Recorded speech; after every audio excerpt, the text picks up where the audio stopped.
Hello, everybody. Welcome back to another episode of Ringside Ramble podcast. It has been a very, very, very long time since we've done one of these. Cole, how are you doing? Doing absolutely excellent. That is fantastic to hear, my friend. So we have a lot to talk about today. You guys probably aren't going to see this till after the fact, but actually we are recording this a few hours, 1 hour ahead of Friday Night SmackDown tonight on Fox. And then, 3 hours until AEW Rampage tonight, Chicago, Illinois, hometown of one Colt Cabana. No, I'm just kidding. CM Punk. CM Punk is the big thing we're talking about here. Everybody's talking about it. Social media's been on fire. Cole, we're starting off with this. Obviously, when people see this, they'll know yes or no. But if you had to put money on it right now, does CM Punk debut tonight in Chicago, Illinois at AEW Rampage or whatever this is called? I don't even remember. Yeah, solid wrestling rampage. Yeah. Well, let's see. You got several things going on right now. You got one, AEW's live and in color in Chicago, Illinois, the hometown of CM Punk. Not only that, but we've been having a lot of social media chatter from some very reliable sources that say, hey, this could be happening. Like we might have actually succeeded in signing CM Punk. And given that we don't know at the moment because we're recording a couple hours before said episode of AEW, there's a significant chance that if the social media chatter is true and all the sources are accurate, plus it being in his hometown and everything, where he could get a big pop, it's completely possible we could be seeing CM Punk tonight live in color. And if that happens, that'll be one of the biggest shockwaves to enter the wrestling business in about the last 5 years. Yeah, well, CM Punk's been gone from the WWE, I should say, for 7 years. 7 years. And we talked about it before we hit the record button. If CM Punk does not step foot in the arena tonight, in front of people, I guess I should say, because he's probably been backstage, but maybe not. Who knows? But if he doesn't step foot in front of the people tonight, there will be a riot in downtown Chicago, Illinois. How many times have we sat here and talked about, at WWE events, which, by the way, I guess we should go ahead and say me and Cole will both be attending Extreme Rules here in Columbus, Ohio. So we'll have some in-person thoughts, I guess you could say, from that event when it happens. But nevertheless, Chicago's going to burn to the ground. Every single WWE show in the last 7 years, I think there's been CM Punk chants. I don't know how many I've been to in the last 7 years. Probably not a lot, maybe a couple. But there have been CM Punk chants. And you know what? To be fair, I might stir the fire because I did wear my CM Punk shirt to the last one. So, you can blame me if you want. But man, can you imagine if he does not come out tonight? All hell will break loose. I would be really surprised. I mean, everything seems geared for it, but if AEW pulls one of those, just kidding, moments, it would be very, very, very disappointing. But and remember, AEW's got this big signing, Hall of Fame worthy talent, and it's Christian. And yeah, I think, me and you both love Christian. I think he's one of the most underrated professional wrestlers, in the last couple of decades. And to no fault of his own, his best friend's Edge. It's kind of like the Hardy Boys. It's Jeff's always going to be the one that gets known because of what he does. It's not Christian's fault. But when you have, Tony Khan saying, yeah, we have a Hall of Fame worthy talent. And yes, you can say Christian is. And then people are talking Brock Lesnar, CM Punk. Brian Danielson, who we will talk about later. And Christian comes out, people are upset. And if you think they were upset then, tonight is going to be a completely different story.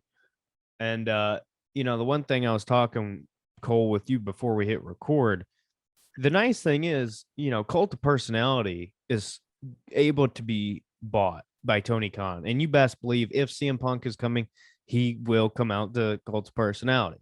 Everybody's loves that sound, and then he comes out. Everybody loves it. I'm going to get chills. If it happens tonight, I will have chills because we've waited so long. But my point here is everything's come together. And if this does not happen, is it fair to say it never will? I would say so. Even if tonight he doesn't wrestle, even if he just makes a guest appearance, tonight, just that alone would seal the deal completely. Oh, definitely. He does. Honestly, if they shouldn't do this way. Obviously, if you're going to spend the money, it's going to take, and it will take a big bag of cash to get CM Punk in AEW, regardless. He's not coming because he wants to, or he thinks it's a good program. I think that's one of the things Jim Cornette said is, he was talking about, Punk said in one of his interviews that he does not want to go do, bad TV every week. Well, not that AEW is as bad as WWE sometimes, but not saying it's great, so it will take, a lot of money. But yeah, Tony Khan is a man that has a big bucks, just like Vince McMahon. So we'll see. Yeah, definitely. And the picture I was talking with, again, me and Cole talked a little bit, a couple minutes here before. There was a picture that came out of CM Punk in a wrestling ring with somebody wearing a Young Bucks t-shirt.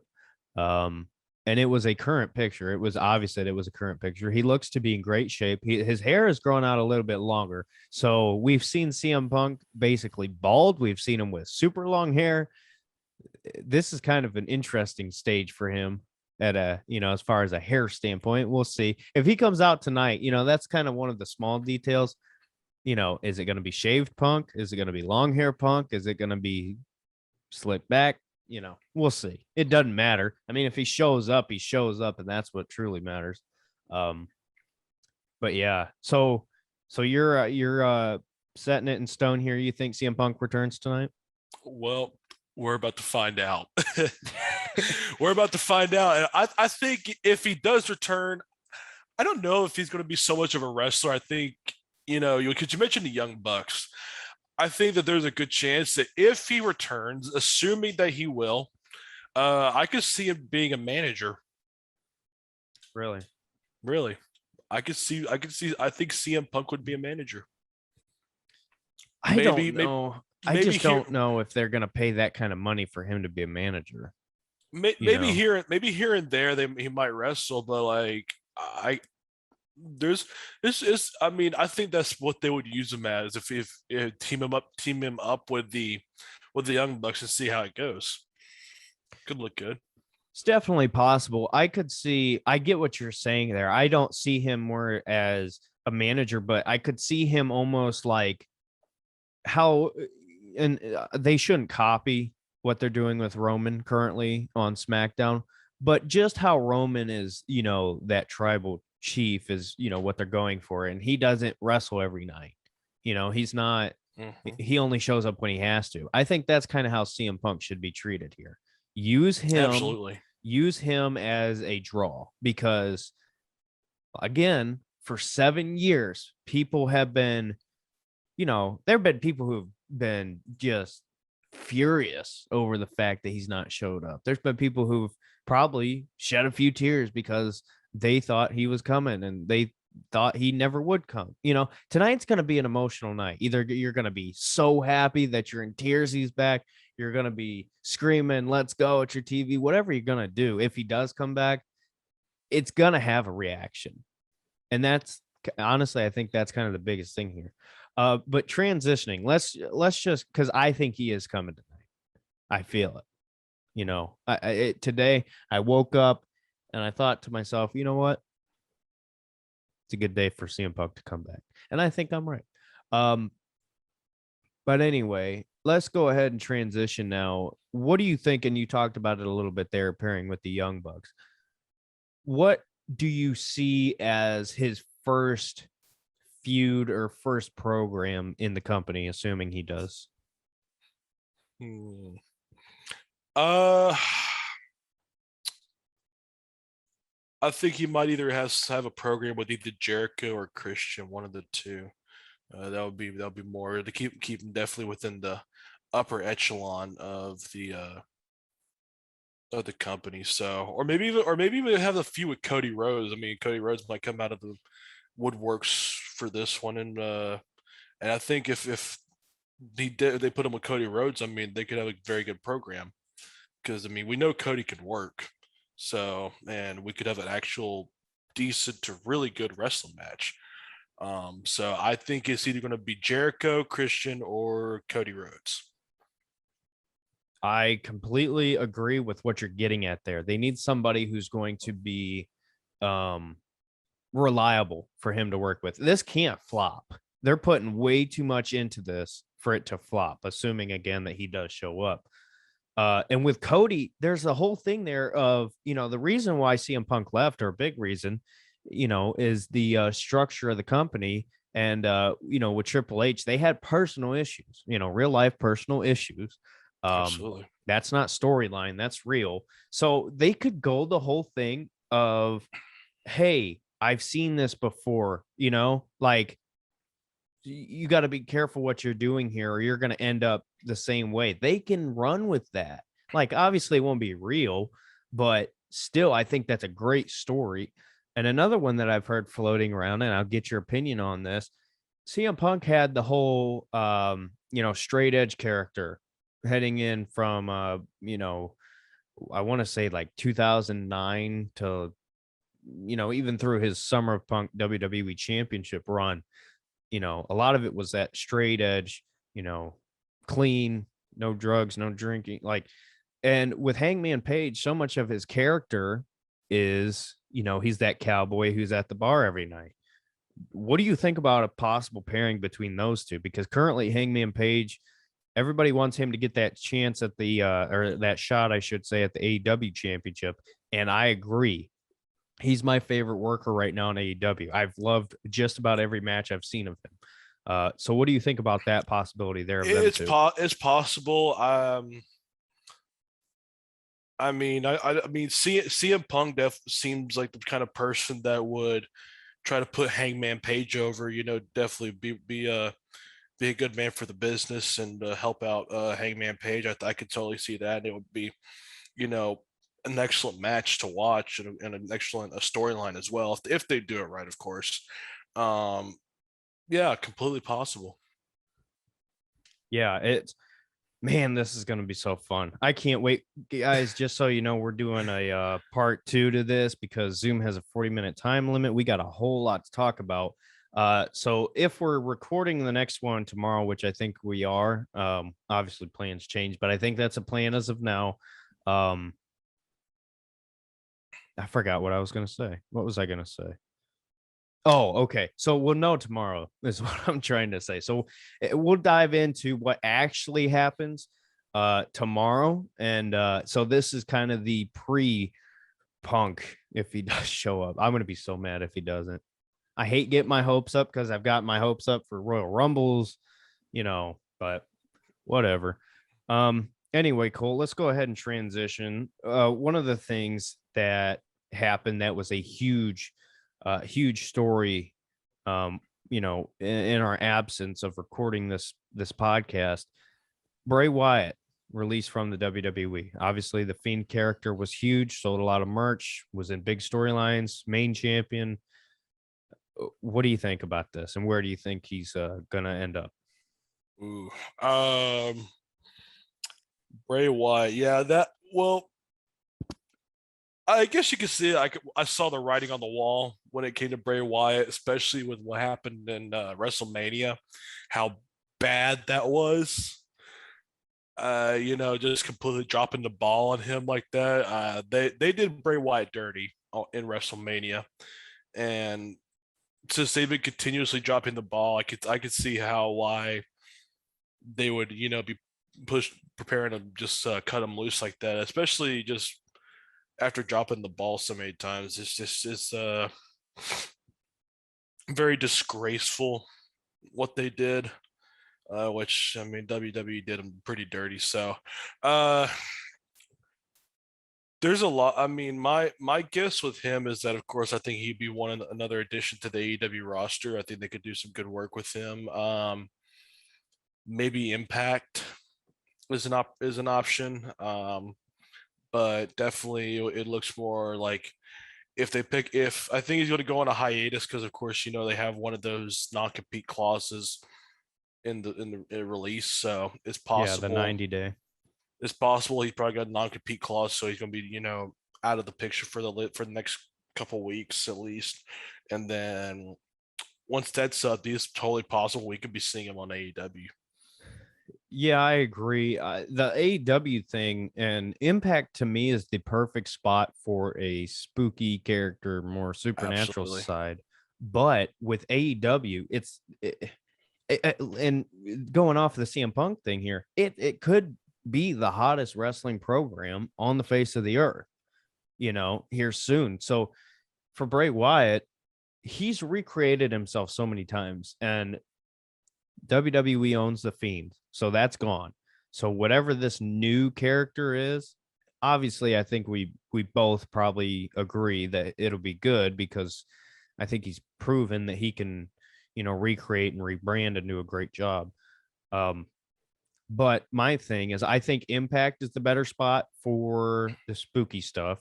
I think AEW is the better stuff as far as remaining relevant. And getting eyes on yourself. What do you think about that? I agree. I mean, if he decides to continue, with the kind of heelish dark side persona that he's carried over that he's used over the last several years, yeah, he could do really good in Impact. But you never know. He could decide to just completely repackage himself into a babyface, and he could be seen on AEW. It just depends on if he decides to stay a heel or a babyface. That's really the question right there. Yeah. So transitioning then from Bray Wyatt, this is another one, a huge name. And I know everybody says, well, as soon as guys get released, everybody says AEW. Well, like I said, it's could be the hottest thing. It's one of the hottest wrestling promotions, certainly number 2 right now, at the very least. But Daniel Bryan is out the door, and according to all reports, he is AEW now. What do you think about that? Obviously, he'll have to go by Bryan Danielson, his prior name. Not surprised. I'm not really surprised that he would jump ship to AEW. I figured that once he got his release and everything, got through all the contractual release portions, like the non-compete and everything, I'm sure that it was not a surprise to anybody that he was going to jump ship to AEW. I mean, he was such a hot star in WWE for the last several years. So for AEW to immediately want to pick him up just doesn't come as a shock. What do you think about Punk and Bryan getting in a feud? Because I've heard people say they should be the first feud, and then I've heard people say keep them apart as long as possible. What do you think about that argument?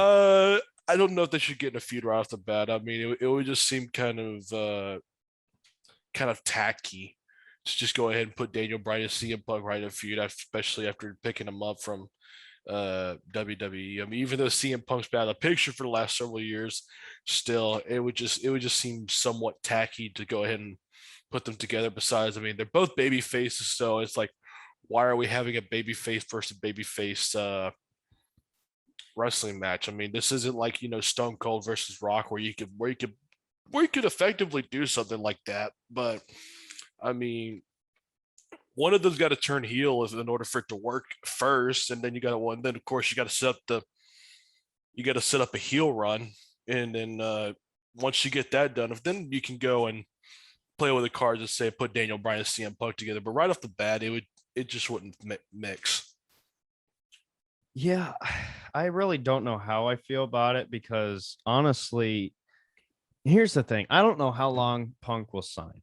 Okay. I think that's a reality we got to look at. He might not be there. It could be just a year. We really don't know. Um, but at some point, there needs to be a main event of one of their big pay-per-views, CM Punk versus Bryan Danielson AW Championship. I'm sorry. It just needs to happen. Mm-hmm. But I don't think you got to do it right off the bat. I think a big thing with CM Punk, again, we're assuming, but if he were to come back, AEW as a company needs to get eyes on their talent, their homegrown talent, not guys from WWE. That's why I say, Hangman Adam Page. Not everybody knows him. People have heard the name, but if you're a strictly WWE fan and you're watching AEW for the first time to see CM Punk back in a wrestling ring, if you see Hangman Page and you go, man, I like this gimmick. I like this dude. He can work. Like that's what they need. Like they don't need people to say, oh, I want to watch CM Punk versus Daniel Bryan. They need to kind of reintroduce some of their new guys to this new crop of viewers. You get what I'm saying? Absolutely. But we'll see. I mean, we're putting a lot of trust in Tony Khan to get this right. And I think, I think they've done a lot well.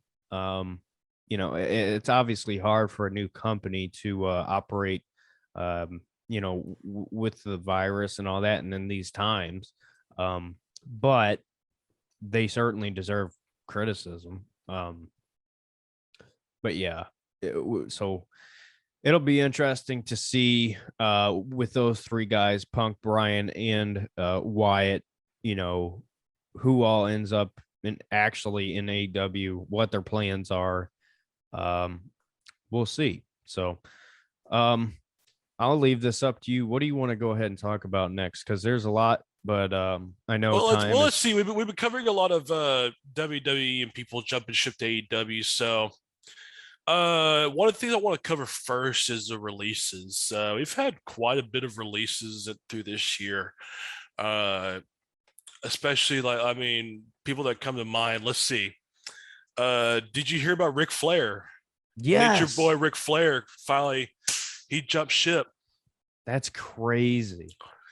Yeah, the Nature Boy saw his creative. He's like, "Oh, I'm he's got he's got too much respect for his gimmick and everything to just have bad creative and these comedy writers just completely tarnish his name. I mean, geez, the former world heavyweight champion and stuff in the NWA during the 80s and all that. It's just, but what they're doing with him now that they think that just because he's old and stuff and he just doesn't care. No. I mean, Ric Flair is an old wrestling guy that cares about his gimmick, and he said he saw what was going on. He jumped ship, and I don't blame him. So, Well, the thing is though, it's just so weird because Andrade is now in AEW and he is I think he's just dating. I don't think they're married to Charlotte. So mhm. and I mean, you don't have to be blind to see that Charlotte's gimmick is, based off of her dad. And now they're just going to pretend like they don't know that in WWE. Like, are we going to pretend that Woo is not Ric Flair? Like, you know, it's just it's funny Uh, to me. absolute disaster. Absolute disaster. Let's see. Uh, got a lot of NXT people here. Let's see. Who else? Who else was released? I mean, let's go through the list. I mean, it's a pretty long list. Yeah, you got Ric Flair. The Fiend was released. NXT's Killian Dane was released. Kurt Stallion got the cut. August Gray was released, which he was on 205 Live. Mhm. Um, let's see who else. Marina Shafir of NXT, the Bollywood Boys. They got cut to Tyler Breeze of NXT. A lot of NXT names here, but but there's also a lot of main roster people coming in. Fandango was released as well. Yeah, that Arturo one's kind of Rudas. sad because I thought Yeah. I liked what they did with the what they call them, Fashion Police. Is that what they were called? Mm-hmm. But I think his gimmick really fit WWE well. I could see him being an Impact guy for sure. Yeah, absolutely. Arturo Ruas was released from NXT. Tony Nese was released from 205. Ardia Davari was released as well. Oh man, Ever Rise got released from NXT. Braun Strowman. Yeah. Braun Strowman was cut too. Aleister Black got cut. Buddy Murphy got cut. Lana. Ruby Riott got cut. Santana Garrett got cut. Andrade. Jessamine Duke got cut. Lars Sullivan. Well, he's a little bit different. Yeah, he's a little. He kind of had it coming. He had it coming. Yeah. Samoa Joe. They cut him and then they repackage him in NXT. Which I mean, I would rather see him in AEW, but to be honest with you, man, you know, with all these guys getting cut, everybody's going to want to do the same thing. They're going to want to go to sorry. Yeah, jump to the competition.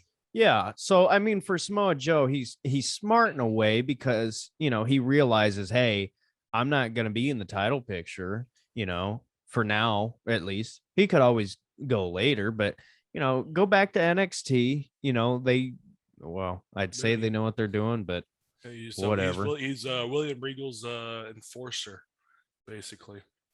Essentially, he was supposed to be the GM, but he's not. It's Still kind of a William weird role, but I don't hate it. Yeah, still William Regal. Um, Yeah, Callisto got released. Bo Dallas, which is Bray Wyatt's brother. Yeah. Real life brother. Real life brother, TV. yeah. Rotunda. And then Wesley Blake from NXT. Yeah, they've been shredding a lot of fat. And let's see. We covered the releases. Let's take a look at who all is from WWE has gone to AEW. I mean, obviously, I want to name off a lot of people that we already know about, but let's go and cover this. So let's start off with Chris Jericho. I mean, goodness grief. I'm still trying to understand why Jericho's wrestling. I mean, has anybody really which I'm sure everybody's noticed by now, but Chris Jericho looks about 150 pounds heavier than he did when he was in WWE. I guess they don't care about making sure that their wrestlers are in shape. You know, I remember listening to an interview with Jim Ross, you know, and with Cornette about how they ran OVW and everything. And Jim Ross was head of talent relations, would usually come down to OVW and check everything out and be like, hey man, you need to lose weight. Hey, you need to get that checked out. Hey, this and that. Obviously nobody's telling Chris Jericho to shred a few pounds. Well, and I love Chris Jericho. I'm such a big fan of him as a performer, as you know, as a wrestler and whatnot. But it's just sad because it's like I understand what he's doing because he wants to bring change. You know, that's the thing that he's always talked about to the business, you know, and have a real competitor. But I think he's got to realize at this point in his career, he should not be wrestling every week on Dynamite. He should not be. He should be treated as an attraction because he is. But he's been on TV so much, he's been watered down. So absolutely. I mean, I think he needs to go away for a while and then come back in a different role. Yeah, like a general manager. I think that'd be good for Chris Jericho. But yeah, like Chris Jericho, he was one of my favorites. I mean, especially in the Attitude Era, especially. I mean, Chris Jericho was amazing worker, amazing everything. But one of the best debuts of all time. Absolutely. But now now that what they've done with him is it just makes you shake your head. And then of course we got John Moxley. He's there. Sting. 60 something year old man getting plowed through a table last time on AEW. I would say something, but if I'm gonna be honest with you, when I'm 82, I'm probably gonna be saying stupid stuff and saying, "Yeah, put me through a table." So, I mean, Give me I like one of the understand. boys. Yeah, exactly.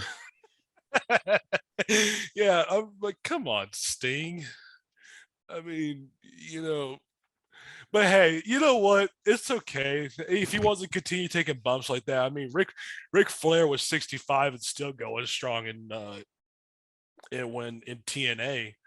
I Yeah. mean, yeah, he was 65 having a match with Hogan. I mean, Ric Flair looked What a slow. classic. Yeah, he looked slow, but I mean, hey, Ric Flair could still go.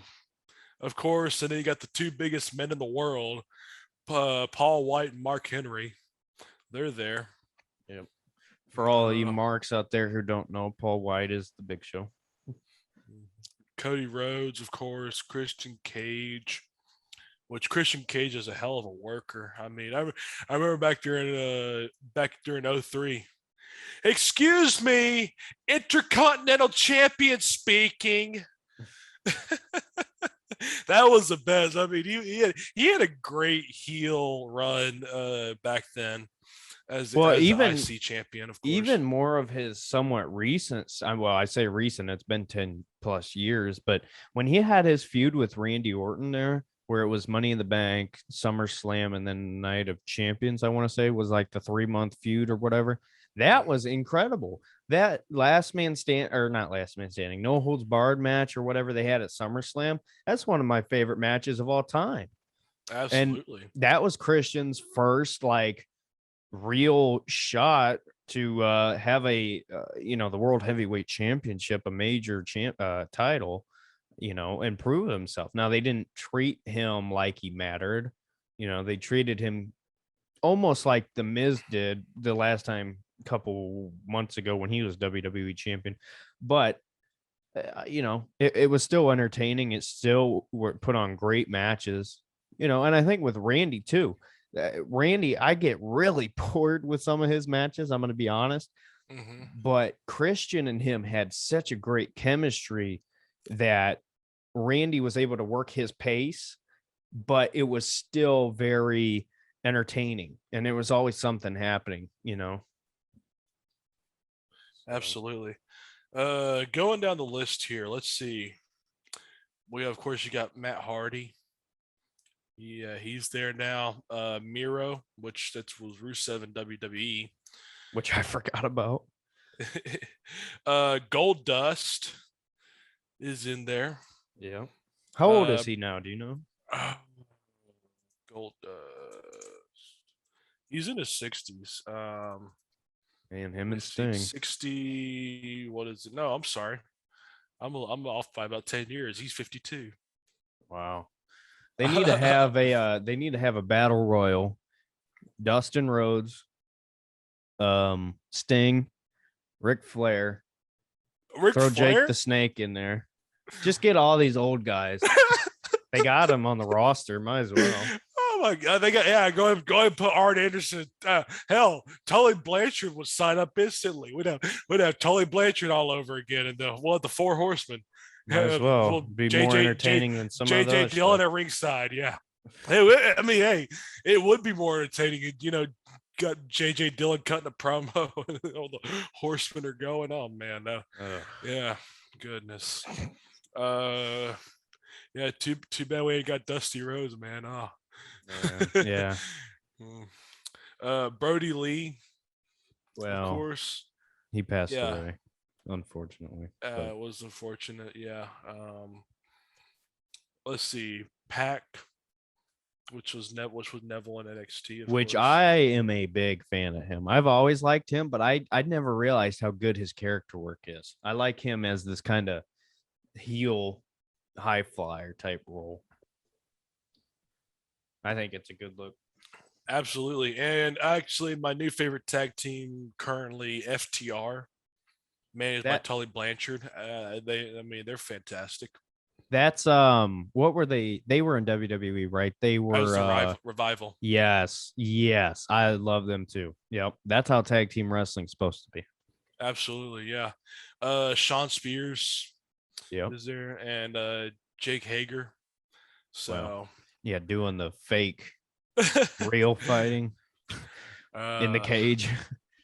goodness. Oh, don't. Oh no, the cage. Yeah, when AEW did the ripped off UFC. Oh, I called you. I Yeah, called you. you I said, did. turn on the TV right now. This is embarrassing.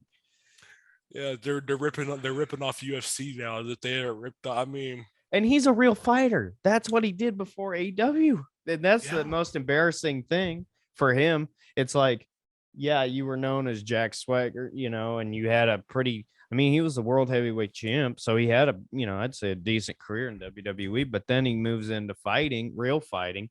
Now he's in AEW, and then they want him to do, fake real fighting. Like, I know people, say professional wrestling's fake fighting, but and I guess that's right, but this is fake real in a cage. It was the most oh embarrassing thing I've seen in my life. yeah. And this is why everybody complains about phony cartoon wrestling. It's just, I mean, and the issues with AEW, they're just copying everything from past, present. I mean, there's very little originality. It's like you said earlier in the podcast. Why aren't a why isn't Tony Khan, QT Marshall, and the people in AEW corporate worrying about homegrown talent? Yeah. They're wasting so much money and just spending all this money, just like burning it like it's nothing. And they're spending it on bringing in people from the WWE rather than, hey, you got all these people that were here from the get go, and so on and so forth. Why aren't we dedicating any money and time into them? Yeah, and I'm not against them bringing in WWE talent, but they have to do it the right way. And it's like I talked about with Punk. If you're going to bring somebody of this caliber in, use him, use his stardom, use his name to elevate one of your homegrown talents. They should do this with everybody.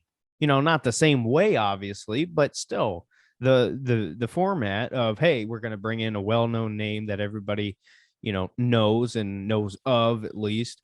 We're going to bring him in and then throw him with a guy who we believe is a star. People just don't know it. It's kind of the same thing with MJF. Chris Jericho comes in, and I'm not to say he started with Jericho. I'm trying to remember. But you pair somebody of Chris Jericho's talent, well, maybe not talent, I guess, past and knowledge, and he knows what he's doing. He knows what he's doing. He might not be right, but he knows the business. And when you pair MJF with somebody like Jericho, he knows how to play it off. Like, he knows, how to elevate this guy, is what I'm trying to say. So, Absolutely. And oh no, I forgot what I was saying. Okay, yeah, they yeah, if as long as they don't botch it up, but but with the way they do their booking through text messages stuff, it's gonna be very difficult for them not to screw it up somehow. I hate to say it, but hopefully, if and big if, assuming tonight goes according to the way we're hoping it goes, hopefully they don't botch it up. Um, that's a big if, of course, but you got to do it right. I see the benefit of bringing in WWE wrestlers into AEW to help give the newer people and the homegrown talent, some experience with different wrestling styles and everything, people from the past and everything, and get them introduced to some of the older guys, and hopefully, the older people can kind of educate the younger ones and pass down the trait to them, so on and so forth. It's a benefit, but the thing is, it just seems as if they're dedicating more of their resources to bringing in WWE talent, ex WWE talent, rather than, like I said, working on homegrown talent. So, and as we can, and plus add that with subpar booking, it makes you shake your head and wonder what in the heck is going on.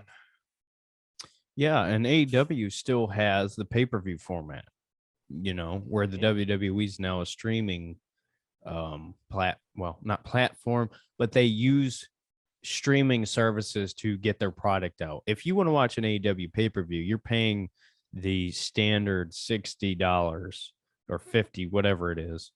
And it's not that people won't pay that, because I was, dumb, and I bought the stupid pay-per-view for the exploding ring. Yeah, I bought it. I know I shouldn't have, but it was it's just they have to, if you're going to charge people $60 for a pay-per-view, the least you can do is have a plan with what you're doing. Maybe I'm just rambling. I don't know. I'm just saying, I think they don't they have an opportunity right now, whether if they realize it or not. They have generational talent, in the palm of their hands. If CM Punk and Daniel Bryan are actually going to AEW, that's generational talent. They have to get this right. This should be, honestly, years of booking put into this to make sure you get it right. So And pressure's on. not only that, but I'm sure, of course, CM Punk wouldn't just sign on it No, yeah, without him saying, "Hey, I want like at least 75% of my control of my creative." no, He's you're gonna, right. yeah. Yeah. So if we see him tonight, I'm pretty sure we will understand that he's in control of his own creative. So we'll see. Yep. And with that being said, our time limit is coming to an end probably any minute now. So I think while we've kind of wrapped up this discussion here, I think it's a good time to go ahead and close here on part one. You got anything else you want to say before we wrap it up and then hit part two tomorrow? No, next week we'll be. I'm sorry. What I said next week. Next episode, which will be tomorrow, we'll be reviewing AEW Rampage, which we're going to take a look at that tonight and see what happens, and we'll give you our first hand take on what's going to happen coming to that. Also, we're going to be taking a look at the AEW injury list and the ratings, because I hear that list is pretty long. And of course, we'll be taking a look at Raw and SmackDown as well, and NXT. We'll be covering the injury list and seeing when we're going to see some of our people coming back. And of course, we'll be also reviewing Hell in a Cell, SummerSlam, Money in the Bank. We'll be doing a brief review of that. We've been neglecting reviewing those pay-per-views, so we'll be giving a brief we'll be giving a brief review of the last three WWE pay-per-views. And finally, last but not least, we'll be giving a big tribute to beautiful Bobby of the Midnight Express. Yeah. So stay tuned for the next episode of Ringside Rambles, and we will see you next time.